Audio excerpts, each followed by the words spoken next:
হরে কৃষ্ণ। আপনাদের সামনে যে ভিডিওটা বলবো সেটা হচ্ছে শ্রদ্ধা, ভক্তি ও বিশ্বাস থাকলেই বৈকুণ্ঠে গমন করা যায়। ভিডিওটা একটু সম্পূর্ণভাবে দেখুন, শুনুন, তাহলে স্পষ্ট বুঝতে পারবেন। ভগবান গীতার নবম অধ্যায়ে রাজগুহ্য যোগে 27 নম্বর শ্লোকে বলেছেন, যৎ করসি যৎ অশ্লাসি যৎ জুয়সি দদাসি যৎ যৎ তপস্যাসি কৌন্তেয় তৎ পুরুষ মত অর্পণম। তুমি যা কিছু করো, যা কিছু খাও, যা কিছু হোম করো, যা কিছু দান করো, যা তপস্যা করো, সবকিছু আমাকে অর্পণ করো। ভগবান গীতায় এই রাজগুহ্য যোগে এই কথাটাই বলেছিলেন অর্জুনকে। আচ্ছা, এটা মেনে যদি আমরা চলতে পারি তাহলে বৈকুণ্ঠে গমন করা যাবে। আবার আমাদের শ্রদ্ধা, ভক্তি, বিশ্বাস রাখতেই হবে। শ্রদ্ধা, ভক্তি, বিশ্বাস না থাকলে আমাদের কোনো কিছুই হবে না। একটা গল্প শুনুন। এক ব্রাহ্মণ এক রাজবাড়িতে প্রতিদিন গোবিন্দের ভোগ নিবেদন করতেন।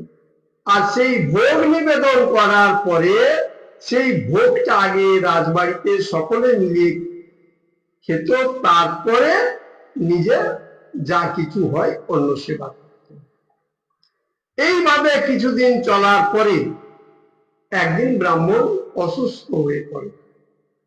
সেই ব্রাহ্মণ তখন তার কি করলো, ছোট ছেলে খেলারত অবস্থায় আছে, তার বন্ধুদের সাথে খেলছে, সেই খেলারত অবস্থায় ছোট ছেলেকে অনুমতি দিচ্ছে যে যাও, আজকে তো বাবু আমি অসুস্থ, তুমি গিয়ে রাজবাড়িতে গোবিন্দের ভোগটা লাগাও। ছেলে গেল গোবিন্দের ভোগ লাগাতে, কিন্তু ছেলে তো কোনো মন্ত্র জানে না, কোনো কিছুই জানে না। এদিকে শ্রদ্ধা, ভক্তি আছে, কিন্তু আবার বাপের কথা শুনছে, এদিকে রাজবাড়িতে যেতে হবে, না হলে আমাদের পুরোহিত থেকে বাদ পড়ে যাবে। এই যে শ্রদ্ধা, ভক্তি, আকুল বিশ্বাস যা থাকে সম্পূর্ণ কিন্তু ছেলেটার মধ্যে আছে। ভোগ লাগাবার পরে ছেলেটা গোবিন্দকে বলছে, হে গোবিন্দ, হে কৃষ্ণ, হে ভগবান, আমি তো কোনো মন্ত্র জানি না, তুমি আমার এই ভোগটা গ্রহণ করো, খাও, তুমি আমার এই ভোগটা খাও। ভগবান খাচ্ছে না। তখন আবার বলছে, হে ভগবান, তুমি কেন খাবে না?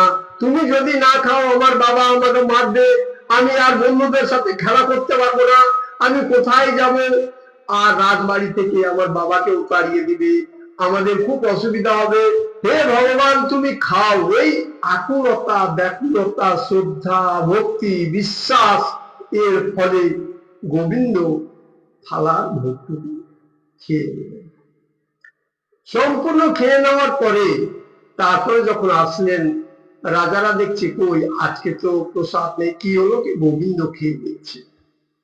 এইভাবে যদি গোবিন্দ খেয়ে নেয় তাহলে শ্রদ্ধা ভক্তি থাকলে গোবিন্দ ঠিক কথা শুনবে, আমাদেরও তাই, আমাদের জীবনে এইভাবে চলাফেরা করতে হবে।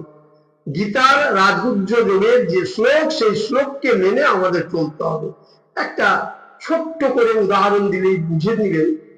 একদিন নারদ বৈকুণ্ঠে ভগবানকে বলছেন, হে ভগবান, আমি একটু মর্তভূমি থেকে ঘুরে আসি।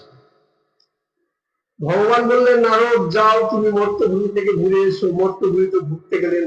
ঘুরতে গিয়ে প্রথমে এক ব্রাহ্মণকে দেখলেন।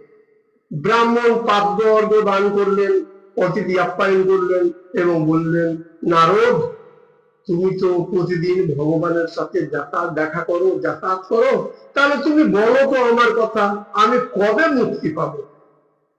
ভগবান যবে আপনাকে মুক্তি দিবে তবেই আপনি মুক্তি পাবেন। এই কথা বলে নারদ সেখান থেকে চলে গেল এক মুচিরামের কাছে। মুচিরাম আবার ওই একই রকম ভাবে অতিথি আপ্যায়ন করে বলছে সেই নারদকে যে, নারদ, তুমি তো ভগবানের কাছে যাতায়াত করো, তুমি ভগবানকে বলো তো আমি কবে মুক্তি পাবো। ঠিক আছে, আমি বলবো, এই বলে চলে গেছে। গিয়ে এবার ভগবানকে যখন এই কথাটা বললো, ভগবান তখন বলছে যে ঠিক আছে, তুমি গিয়ে বলবো এবার যে আমি ব্যস্ত, এখন সেই কথাটা বলতে পারবো না, কারণ আমি একটা ছুঁচের মতো ছিদ্র দিয়ে একটা হাতিকে এদিকে সেদিকে পারাপার করছি। আবার পরবর্তী স্টেপে, দ্বিতীয় স্টেপে আবার নারদ আসলো। নারদ যেমনি আসলো উৎফুল্ল হয়ে, সেই ব্রাহ্মণ বলছে, নারদ বসো বসো, অতিথি আপ্যায়ন করলো, পাদ্য অর্ঘ দান করে যেরকম সেবা করতে করলো। বলো নারদ, তুমি কি ভগবানকে বলেছিলা? হ্যাঁ বলেছিলাম, কিন্তু ভগবান কাজে খুব ব্যস্ত। কি কাজে ব্যস্ত? কি একটা ছুঁচের মতো ছিদ্র আছে, ছুঁচ ছিদ্র দিয়ে হাতিকে এপার আর ওপার করাচ্ছে, এটাই ওর কাজ ভগবানের। ব্রাহ্মণ একদম রেগে অস্থির, নারদের উপর যা রাগ। হ্যাঁ, তুমি ছ্যাবলামু করার জায়গা পাও না, যেখানে সেখানে নারায়ণ নারায়ণ করে বেড়াও, তোমার ভিতরে কোনো জ্ঞানই নেই। ভগবান কোনোদিন এই ছুঁচের মধ্য দিয়ে হাতিকে, ছুঁচের ছিদ্র কতটুকু আর হাতির দেহটা কতটুকু, এই ছুঁচের ছিদ্র দিয়ে হাতিকে এদিক সেদিক নিয়ে যেতে পারে? তুমি ছ্যাবলামু করার জায়গা পাও না? এই বলে নারদকে গালাগালি করছিলাম। ঠিক আছে, তখন নারদ যাওয়ার সময় বলছে যে দেখো, তোমার এই যে বৈঠকখানায় যে বটবৃক্ষ আছে, সেই বটবৃক্ষের পাতা যতটা আছে, তত জনম পর্যন্ত তোমাকে এইভাবেই মনুষ্য জন্মে থাকতে হবে, তত বছর।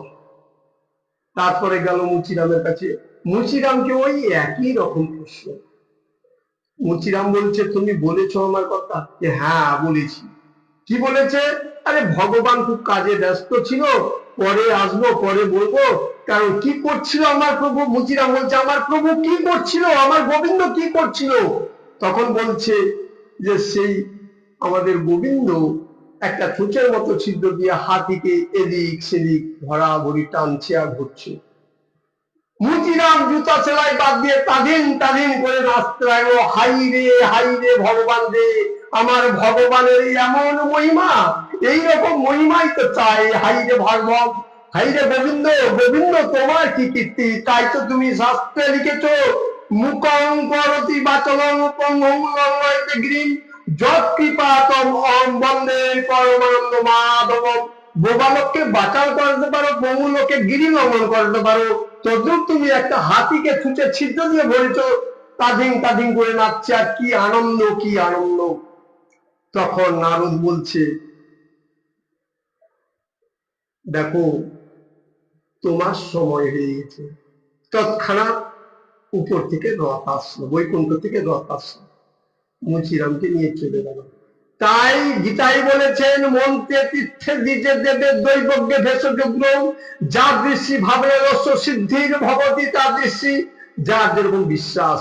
তাই আমি এই গীতার যে শ্লোকগুলো বললাম এবং যেটা আমার কন্টেন্ট, শ্রদ্ধা ভক্তি বিশ্বাস, এই কটা থাকতে গেলেই বৈকুণ্ঠে গমন করা যায়। আশা করি আপনাদের কিছুটা বুঝাতে পারলাম। আমি খুব অধম ব্যক্তি, ভগবানের কাছে কৃপা করি, হে ভগবান আমাকে একটু জ্ঞান দাও, বুদ্ধি দাও, বিদ্যা দাও। আমি তো খুব অধম, আমার চেয়ে অধম বোধহয় আর কেউ নেই। তাই যতটুকু আমার এই অধম জ্ঞানে, অল্প শিক্ষিত জ্ঞানে আমি যতটুকু বললাম, ততটুকু আশা করি আপনারা বুঝতে পেরেছেন। যদি ভিডিওটা ভালো লাগে আমাকে উৎসাহ করার জন্য লাইক কমেন্ট শেয়ার করবেন, আর ফলো করে আমার পাশে থাকবেন। হরে কৃষ্ণ।